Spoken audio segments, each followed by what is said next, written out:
세계 뉴스, 국방 소식을 소개하는 위클리 뷰글입니다. 여러분의 구독과 좋아요는 컨텐츠 제작에 큰 힘이 됩니다. 오늘 준비한 소식은 한국이 개발 중인 한국형 초음속 미사일의 개발 막바지 소식입니다. 한국형 차기 초음속 미사일은 현재 대한미사일을 개발 중에 있습니다. 개발 관계자들은 아직 비공개로 진행하는 사항이 많기 때문에 자세한 데이터는 밝히지 않았지만 한국형 초음속 대한미사일이 KV-SL과 장보고 3급 잠수함 탑재를 반영해 설계되었다고 밝혔습니다. 그리고 공대함 버전도 염두에 두고 있다고 설명하였습니다. 종합해보자면 지대함, 함대함, 잠대함, 공대함 4가지 버전의 초음속 대한미사일이 탄생하게 되는 것입니다. 이에 현재 개발 막바지에 돌입한 한국형 초음속 미사일의 스펙과 앞서 언급한 다양한 초음속 미사일의 추가 버전, 그리고 앞으로의 과제에 대해 알아보도록 하겠습니다. 첫 번째로 한국형 초음속 대한미사일의 스펙입니다.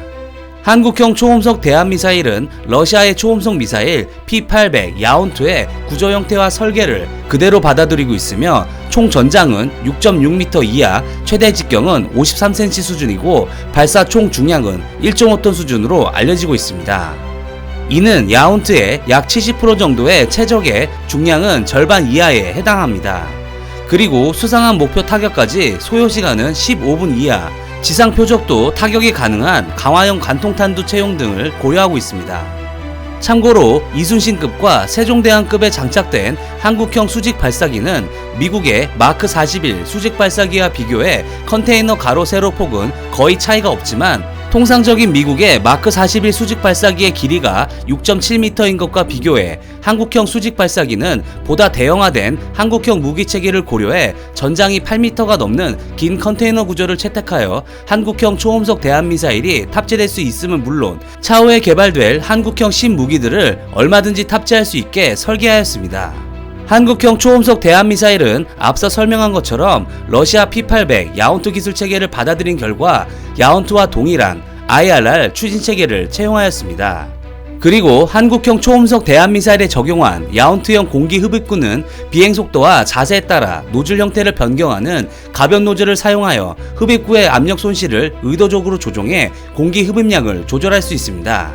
이는 4개의 공기흡입구를 갖춘 러시아의 3M82 모스키드 초음속 미사일과 비교했을 때 고도 적용 능력과 기동성이 보다 높다는 장점이 있습니다.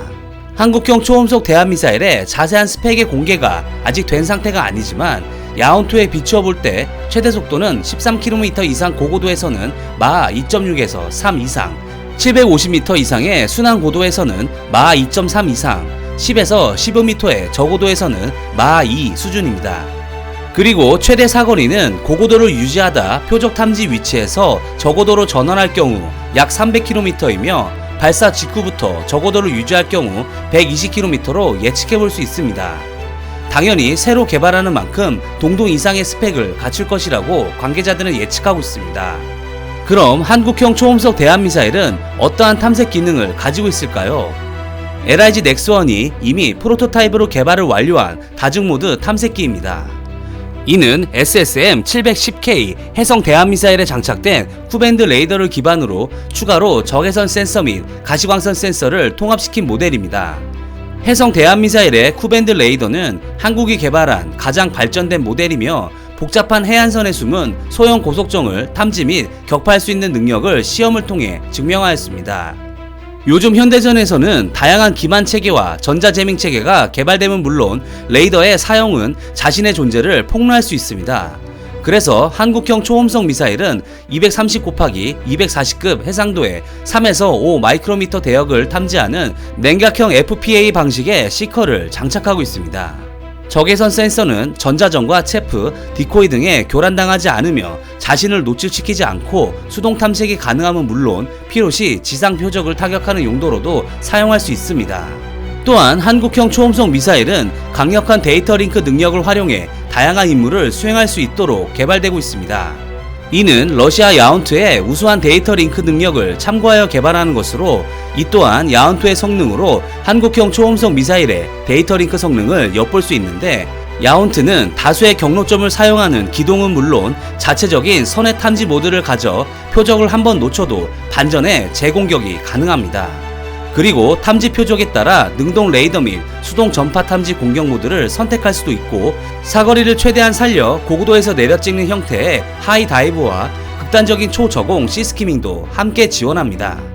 또한 데이터 링크는 미사일 간 통신에도 활용되는데, 야온트는 앞서 등장한 러시아 P-700 그레니 초음속 대한미사일에 적용된 기술처럼 선두의 한 미사일만 시커를 가동해 표적을 탐지하며, 나머지 대한미사일은 전파 침묵 상태로 데이터 링크를 통해 얻은 위치 정보를 바탕으로 기동하는 능력을 포함하고 있습니다. 게다가 RWR로 기능하는 수동 탐지 시커를 사용하므로 대한미사일을 요격하려는 적 함정에 지향성 레이더빔이 수신될 경우 즉시 요격을 회피하는 기능도 갖추고 있습니다. 한국의 초음속 대한미사일도 당연히 이와 같은 성능 이상을 낼 것으로 파악되고 있습니다. 두 번째로, 다양한 버전의 초음속 대한미사일의 추가 개발입니다. 우선 공대함의 경우 현재 국방기술 품질원을 통해 아직 개발 완료 전인 초음속 대한미사일의 공대함 버전에 대한 선행 연구가 곧 진행될 계획임이 공개되었습니다.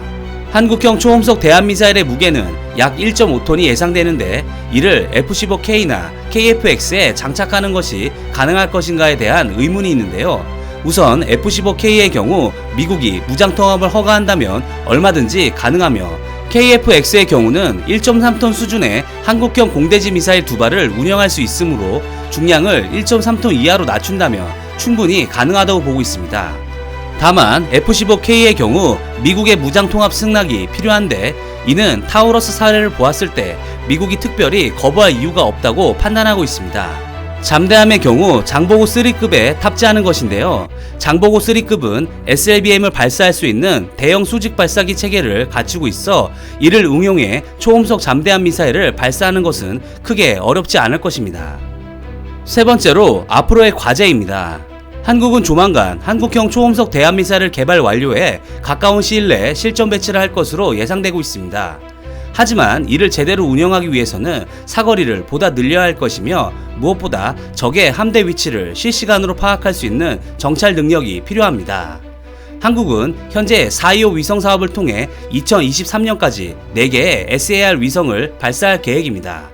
하지만 4개의 위성은 약 2시간마다 동일 지점을 통과하므로 인도와 프랑스가 중국을 견제하고자 진행 중인 열대의 해양 감시 위성 사업과 같이 1시간마다 동일 지점을 정찰할 수 있는 능력을 확보할 필요성이 있습니다.